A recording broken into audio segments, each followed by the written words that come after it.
one in a million. You're a gem, shine when the light grows dim. Sing 1, 2, 3, 4, 3, 2, 1. Cause no one can do it like we do it, like we do it, like we do it. Cause no one can do it like we do it, like we do it. Welcome back, everyone, to Fear of a Flat Planet. I'm Liam Brearley, and today I'm here with next-gen athlete Sommer Gendron. How are you today? I'm good. How are you? I'm good as well. So, how have you been? How was, let's do a little catch-up. How was your off-season and everything up until this winter? Yeah, so quarantine was super long, it felt like. Yeah. Was just missing snowboarding, and then we got to head out to South Bay in October for a session, and I was super stoked about that. I ended up on the first 2 days falling, and I ended up breaking my back and my knee in the same fall. So I've just kind of been recovering from that. Yeah, that's rough. And I did hear that you didn't really know about the other injuries other than your knee till a while after that fall, because I was there with you as well, and it was all a big mess there with having the new restrictions everywhere and everything like that in hospitals. And what happened there, I guess, with the hospitals and every thing that you had to do? Yeah, it was super crazy because I had fallen and I was okay, everything feels pretty good. I think normally we can all tell okay, nothing's broken. Yeah. And I kind of was having that feeling. So I was okay, I got up. I got up, moved to the side, was laying there for a while. I got all checked out and I was okay, I'm gonna ride down to the T-bar. So I did that. I got to the T-bar and then I took the sled out and downloaded. And I was definitely feeling the pain, and that's when it all kind of hit me. And then I went to the doctors and got checked out right from there. And I got x-rays on my knee and they were okay, you're good. Your back looks pretty good. She just checked it. So I thought I was good to go. So I took a couple days off and went back to it. I was definitely super sore, did a bunch of ice baths and everything I could. And I was okay, I'm gonna go try to ride because I wanted to so bad. Oh yeah, and it was nice. I did ride. We were there too. Pardon? It was nice most of the days while we were there as well. So yeah, it was super nice. Everyone's there. I was super stoked. I was with my sister. I was okay, let's go up, and started hitting some small rails, small jumps, tried to ease back into it. And I was okay, this is, my knee's definitely hurting, my back's definitely hurting. So 2 weeks after, I rode for 2 weeks, just kind of cruisy, just for fun. And then Mike, our coach, was okay, I think you should go get the MRI on the knee, just so we know. Yeah. And I thought it was going to be maybe a little bit of bruising, not much, but that's when they found the fracture. And then from there, I was 1 sec. What bone was it that was fractured? It was my tibia. It was a millimeter fracture in the tibia. Okay. So then I guess it was just progressively getting worse as you were riding more. Yeah, it might have, but it definitely was a super small fracture. I got really lucky. If it was any ligaments or anything else, it would have been a lot longer recovery. But my knee's really stable. Everything's healing up good. And then, yeah, I just went home from there. And then when my back was still hurting at home, I got it checked out and found a fracture in it. That was wild. A month after. Always the worst. Just have to not snowboard for longer. Yeah, it was such a bummer because it was the first few days and I was oh. But I'm just grateful it wasn't any worse, honestly. Yeah, definitely lucky that it's not anything huge and you're not out right at the start of the season for the whole year. Yeah. Oh my God. Okay, well, speaking of this year, did you do anything differently during this summer, during the off season, in preparation for this season, or was it kind of I know it was a normal summer for some people because nothing really changed, but what was it like for you in Calgary? For me, I was I'm just gonna take this time to really get strong for the winter because going into a big season, I really wanted to feel my best, and I think that really did help with my injury, just because I feel anything could have gone worse. But yeah, I basically just like, I trained every single day. I think I took like one day off a week. And I was like feeling really, really strong and really good. And yeah, that's kind of what I focus on, and just like more the mental side of it and like getting mentally prepared and all that. But it was like just kind of a chill time for me mostly. Yeah, for sure. And I know a lot of people were doing, getting into different things like new hobbies during quarantine and everything like that. Did you pick up anything new or like any sort of different sports or anything like that over the summer? I like got more into skateboarding. I've always kind of like skated a bit, but this year my sister and I were like going to different parks and like really trying to actually learn stuff. And that was super fun. And then I kind of like did some creative stuff, which I don't normally do. Like I like would get a pair of jeans at Walmart and like paint them, and like I did kind of Oh like yeah. clothing flipping. Like we went to thrift stores and like cut stuff, and I was kind of getting into like fashion like that, and I feel like I changed my style over the quarantine, so that was like something I really liked. Yeah, that's really cool. Okay, well, changing topic here, back to snowboarding.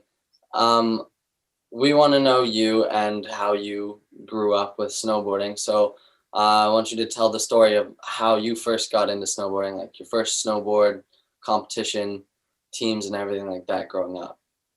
Yeah, so I grew up in Ontario, East Coast with you. Oh yeah. I started at like a smaller club called Beaver Valley. We had a little cabin there we'd go to on the weekend. And so that like I started out skiing when I was 2. And when I turned 9, it was like March break. And my sister and I really wanted to try snowboarding. She was 2 years younger than me. And we both like rented boards and like had a little lesson. And we were like, okay, like I love snowboarding. I'm obsessed with it. So from there, we kind of like, there was like this little all girls freestyle group that we went into, and they'd kind of teach you how to like hit boxes. Like it was super fun. It was like a Roxy group, and Oh yeah. they were super nice. And yeah, it was just like a super fun environment. And that was out of Beaver Valley, right? Yeah, that was out of Beaver Valley. And then after like a year or 2 of doing that, we decided like we really wanted to go into more like bigger jumps, bigger features. So we moved over to Mount St. Louis, and I would stay at my grandparents' house on the weekend near Louis, and we'd go there and ride the weekend. I'd ride with you and all the crew. And you And were on Icarus at that time, right? yeah, I joined this club called Icarus, and I had like, I loved the coaches, loved everything about it. It was like super all in snowboarding, like all during the week of school. I'd just be like, can't wait for the weekend. So stoked. Same. Yeah, I loved it. And yeah, like it's basically just all I wanted to do. And like going on like little trips, starting with like the NORAM tour and all that stuff. Like I really was stoked to get into that scene. And then yeah, from there, just like going into World Cups and stuff like that. It's been really a fun journey. Yeah, that's cool. Okay, so you got your first snowboard when you're 9. Yes. Yeah, right. Okay. Then from there, you were training at Beaver Valley for how long? I can't even remember what year we moved over. I think like I would have been 14 or 15 when we moved to Louis. Okay, so then a few years there, and then you were on Next Gen not long after that, if I'm not mistaken. Yeah, I did 1 year at Louis and like started competing that year, and then the next year I was onto the team. So yeah, I was like super stoked. And you've been on the team for how many years now? I think that 3. Okay, Yeah. that's sick. Okay, another thing I wanted to talk about is while growing up throughout your snowboarding career as well, what was your like view, and what like sponsors did you have that were helping you along the way, things like that? Yeah, so my like first board was like a hand-me-down board, and it was a Burton one from our neighbor. And I was so stoked, and I had like rainbows on it, and it was just my favorite thing ever. And then from there, like I just always loved Burton as a company. And my coach on Icarus he was friends with the Toronto Ret. So he kind of like introduced me to him, started going through him, like started working my way in there. And I like loved Burton. Like it was just it still is like, I'm just obsessed with the whole brand, like everything about it. So it's just like a dream come true to me. I remember like the day I found out I got sponsored by them, I was just crying in the car, like so stoked. And yeah, that's like kind of how I started with Burton, and I'm stoked to still be in it. And yeah, so did you get sponsored by Burton when you were on the Beaver Valley team, or was that Louis, or when? That was at Louis that year. Okay, and so you've been on the Burton team for roughly 4 years? Yeah. Okay, and another thing that I wanted to ask you, specifically in terms of Burton, new technology that Burton comes out with, like the step-on bindings or like a new shape of board or whatever it is, are you the type of rider that you want to like go and try that stuff like right away and like sort of test the product out, or would you rather stick to what you've been riding just because you know you can perform well on it? Yeah, I think it's like super cool, all the technology they've come out with, like step on and all that. I would love to try step on. I haven't yet. But yeah, like for the most part, I like to stick with what I know and like what works for me. But I'm like would be super open to try stuff as well. It's just getting there. Yeah, for sure. And then, okay, specifically, in competition, would you be comfortable with riding those bindings? Because I know there's like a lot of like suspicion, like people are kind of like scared of them, but like they're proven to be like well functioning. They keep your feet in. But I want to know your personal opinion. Like, would you be comfortable riding those in like a big air? I would probably have to like try it myself, but from the videos I've seen, like I would for sure probably do that. Like I've seen like videos of Mark and stuff and doing like all his regular tricks with step on, and it looks like super solid, super sweet. Like I'd be down to do that for sure. Yeah, that's something I would like to try. Yeah, I'm not on Burton, but that would be a cool thing to do because that's the only like that like certain type of technology. Like no other brands have come out with anything like that, and that's what I think is really cool about Burton too. Yeah, it's like the future. The future. We're going into the future. Yeah. Okay. Another thing, music. Do you listen to music when you ride? I do listen to music. I love music. I find if I forgot my headphones that day, I'm like, oh, like it just like kind of pumps you up and gets you stoked to board. And like, I love when you're going to go try a new trick and you like put in your favorite song. Yeah, I definitely ride to music. Okay, then what do you think is the best type of headphone to ride with? I ride with AirPods, so like wireless, just like I used to have the wires like going all down my shirts and stuff, but you know, like holes on it. Like now switching to wireless, I switched last year and I love it. Yeah, it's definitely convenient. And I ride with AirPods too, but I know that some people have had them fall out. Has that happened to you before? No, that hasn't happened to me, but I've like seen it happen to people and it just drops in the white snow and they're like, I Gone. can't see it, gone. Yeah. So I know people have lost a few pairs, but that's good that you haven't. And so what sort of like genres of music do you listen to when you snowboard? Do you listen to like different things to like pump you up as opposed to like when you're actually snowboarding, or what? Walk me through that. I kind of listen to like a wide variety of stuff. Like I definitely like the new rap and trap songs and like all that, but also I have like a couple old songs like in my background that I always like listen to for a pump up, or like if I'm competing, I have a certain song that I've listened to since I was like 14. Okay, I was actually going to ask you that because a lot of people have been saying they listen to one song in a competition for like every single time, just on repeat.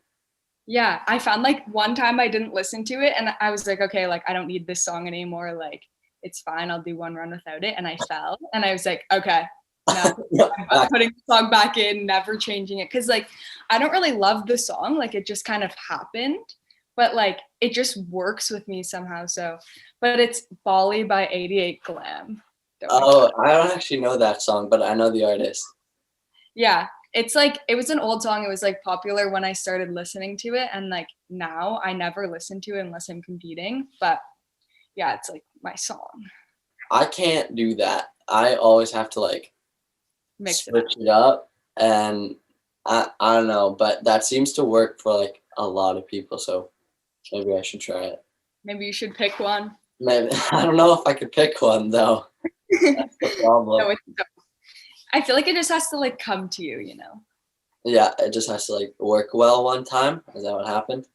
Yeah. And even sometimes like I'll learn a new trick to a certain song and then that'll be like my song for the week or something like that. Like I'm always just changing. Okay, that's cool. So I wanted to know as well your favorite part about the girls' side of snowboarding. I haven't asked this question to anyone yet, but I was interested because, girls snowboarding compared to like girls like culture in other sports, I know is like very different. Well, snowboarding is very different in the first place, but I wanted to get your personal opinion about that side of things. Yeah, I think like it's definitely women's snowboarding is moving in the right direction. Like For now sure. you just see so many more films and like more stuff of girls represented more equally, which is really sweet. And I've always like it's just kind of different when you're a girl and you're watching other girls ride. It just gets you more pumped up, more like stoked on girls in general. So I think that's like it's a really good community to be in. And I've felt really accepted in women's snowboarding. Like all the girls I've met who I've looked up to for years have been like super accepting, super nice and encouraging. Yeah, I think it's just like it's definitely been like a hard time for girls in the past, just like in a male dominated sport, kind of like trying to push up. But now with like the progression that it's at, like everyone's just killing it. Like the girls are at where the guys were at not just a couple of years ago. So it's Yeah, sweet. for And sure. And I think it's one of those sports where the girls are like in closer quarters to the guys in terms of progression, like skateboarding and like most board sports. There's not that much of a difference as opposed to like some other sports, like mainstream sports kind of thing. And Mhm. I think that's what's really cool about it. Yeah, it's really sweet to see. Like it's sick. Yeah. Okay. And then on the contrary, what are your pet peeves with snowboarding? It doesn't have to be girls, it's just snowboarding in general. Snowboarding in general. Could be a trend, a social media thing, whatever you want. I feel like the only thing that comes to mind is like kind of when you like talking to someone who doesn't really understand snowboarding and you're like, oh yeah, like I'm a snowboarder, and they're like, oh, you're just a lazy dropout, like And just you kind of smoke stereotype. all the time, and yeah, Yeah, it's like they don't take it as seriously as like another sport, say, even though it's like pretty extreme sport, I'd say. Like yeah, a definitely. lot of people know what goes into it and like how scary it can be and all that. But yeah, I think that's kind of the only pet peeve I could think of. Yeah, and that's actually accurate. I haven't heard that one yet. So, uh, yeah, it's definitely good to hear, and I can relate. And then you get but can you backflip? Yeah, or just like, yeah, it's just like whenever you meet someone who doesn't get it, they're like, oh, you're just a snowboarder. Like, what do you do? Kind of thing. Yeah, yeah, that is annoying Yeah, for sure. I think that would be one of mine as well. yeah. Okay. The last thing I wanted to talk to you about, general idea, is what are your goals and how are you going to get to the next level, say like the national team, and how you're going to achieve those goals, and plans for like this upcoming season? Yeah, my goals for this upcoming season is definitely just like come back on my board stronger than I was and like more mentally prepared. I've definitely been working on the mental side. And for this season, I definitely want to qualify for the Olympics. That's like my top priority. So I'm Yeah. definitely gonna do everything I can to get there. It's like always been my dream to go to the Olympics. I started snowboarding because at Beaver Valley I was watching like the TV and it was the Olympics were on and I saw like Jamie winning the Olympics and I was like, okay, I'm gonna snowboard full time. Like I want to go there. That was the switch. Yeah, that was the switch. I was with my mom and like even now she still talks about it and like it would just be insane to get there. So that's like all my energy is going into the Olympics this year. Okay, yeah, and it's a big season for a lot of people. A lot of people are training really hard just to like, because it's qualifying year, they have to do well in all their competitions and everything like that. And I think that's definitely a really good goal for a lot of the people on our team, and you especially. Then long term, like not just next year, do you have any other goals like the national team or things other than the Olympics? Yeah, I definitely want to get onto the national team. I've been like trying for the last few years and I feel like I'm working my way up there. But other than that, like I definitely just have like goals to like have my own video part one day or like just do something cool like filming, and I just really want to progress like my tricks and my style and like have dope edits and stuff. Yeah, for sure. And I've asked a few people like whether they would want to make full part if like all competitions got canceled and things like that. And a lot of people said that that would be like a cool thing that they want to do. And Yeah. so maybe we should just make a Canada snowboard team part. Yeah, imagine that'd be sick. That would be sick. But yeah, definitely some filming projects would be well, one of the better things to do if we didn't have any competitions. Yeah, for sure. It's like so crazy with COVID and everything going on. Like you never even know what's gonna happen or not these days. Yeah, gets in the way of everything. Yeah. Okay. Well, I know that you grew up snowboarding in Ontario. You told us that story. Just a quick few things. If you want to help Ontario snowboard, you can go to the Canada Snowboard website. We have tons of cool merch.